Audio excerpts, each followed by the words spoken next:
Bueno, primero, queridos estudiantes, en el día de hoy vamos entonces a iniciar con la socialización del taller eh, de la primera semana virtual del cuarto periodo que debían de entregar el 27 de abril. El primer taller de matemáticas del tema fracción como parte de una unidad, en el primer punto tenía fracciones homogéneas y realizar las operaciones correspondientes.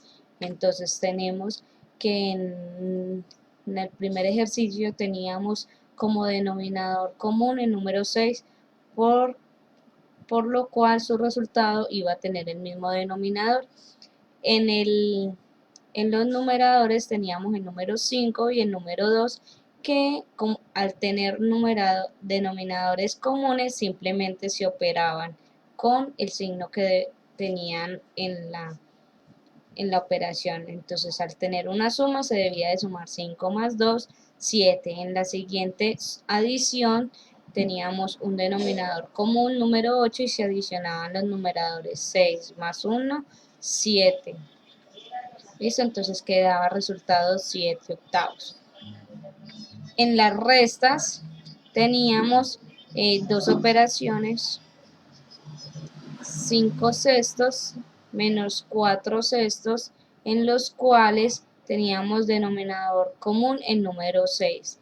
Este denominador común es el que nos indica que los numeradores se operaban con respecto al signo. Entonces, como teníamos una resta, restábamos 5 menos 4, daba un sexto como resultado, y en la siguiente operación teníamos de denominador común el número 8, y ese era el resultado correspondiente, el mismo 8, y se operaban los numeradores 6 menos 1, y su resultado entonces ya quedaba como 5 octavos.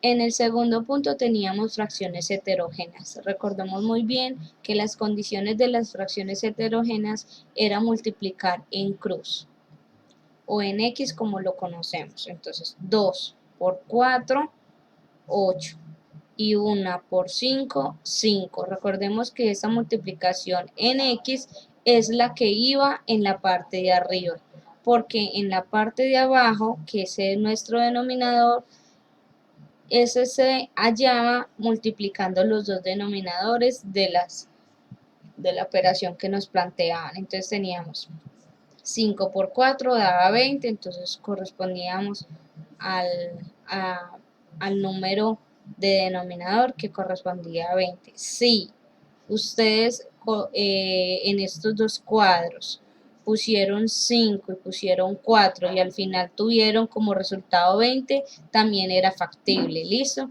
Y ya al tener entonces el numerador 20, el denominador 20, los numeradores se sumaban común y corriente, 8 más 5, 3. Bueno, en la segunda operación teníamos una resta de fracciones heterogéneas.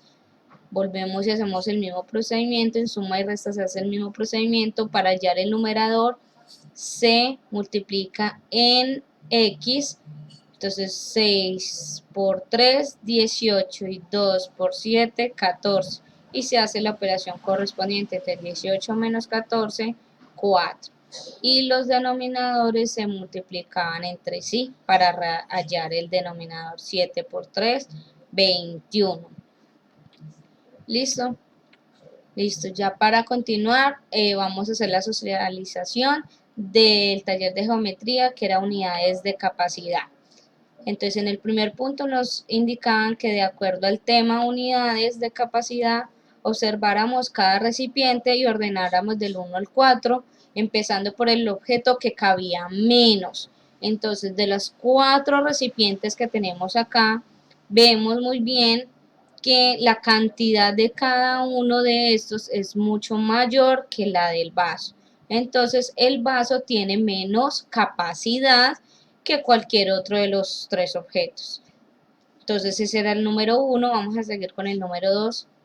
La bañera, como es lógico, tiene mucha más capacidad que los otros dos recipientes, entonces lo vamos a dejar de último. Seguimos a hacer la comparación de el frasco de aceite y una jarra, en la cual pues cualquier líquido tiene menos capacidad que la de un galón, digámoslo así, de aceite. Entonces, ese correspondía al número 2, al número 3, el recipiente con aceite y por último nuestra bañera. Con respecto a la cantidad conocida, debíamos indicar la cantidad correspondiente en el número 2. Entonces siempre teníamos como base de que el recipiente equivalía a 1 litro.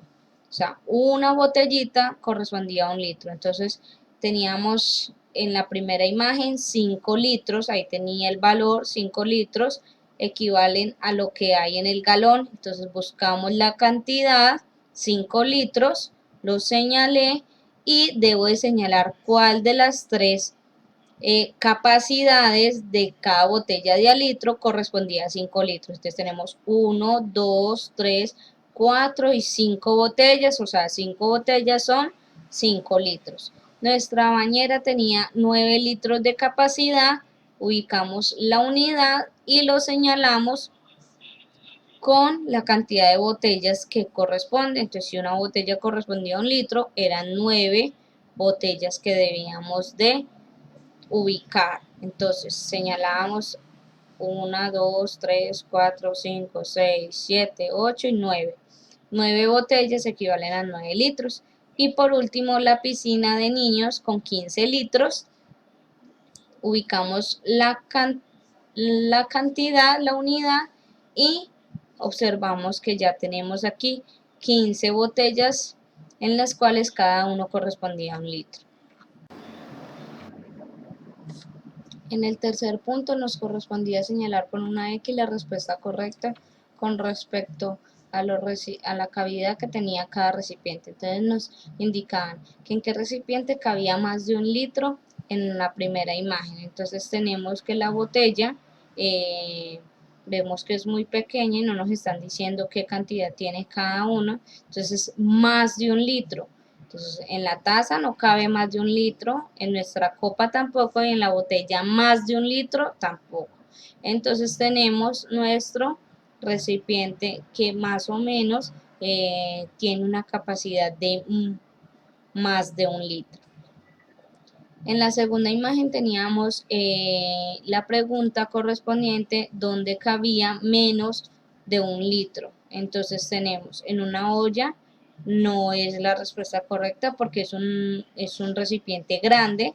En la tetera sí cabe menos que 1 litro. En el tazón también. Y en la jarra la mayoría de veces cabe relativamente 1 litro o más de 1 litro. En el taller de estadística teníamos las probabilidades en nuestra ruleta que nos da nuestra imagen y teníamos 6 partes en las cuales está dividida la ruleta y nos hacían 4 preguntas de las cuales en la primera nos correspondía que cuál era la probabilidad de que la aguja cayera en el número 3. Como tenemos solo una parte con el número 3 de las 6 que teníamos, la probabilidad es 1 de 6. ¿Listo? Esa es la probabilidad. En la segunda pregunta nos preguntan que cuál es la probabilidad de que la aguja caiga en el número 1. Como tenemos 2 partes con el número 1 de las 6 en que está dividida nuestra ruleta, entonces la probabilidad es 2 de 6. En la tercera pregunta nos indican que cuál es la probabilidad que caiga la aguja en el número 2. Como solo tenemos un número 2 de las 6 partes en que está dividido, la probabilidad es 1 de 6. Y en la última pregunta, en la número 4, ¿cuál es la probabilidad de que caiga en el número 4? Pues si en nuestra ruleta tenemos dos números 4, la probabilidad es 2 de 6 partes en que están divididas. 2 de 6. Bueno chicos, espero que hayan comprendido todos los temas y recuerden que en las clases que hemos visto y siempre todas las clases que vamos a socializar, por más pequeños que seamos, vamos a aprender en grande. ¿Listo? Espero que estén muy bien. Pronto nos vamos a ver para interactuar más sobre cada uno de los contenidos del área de matemáticas. Que tengan un buen día.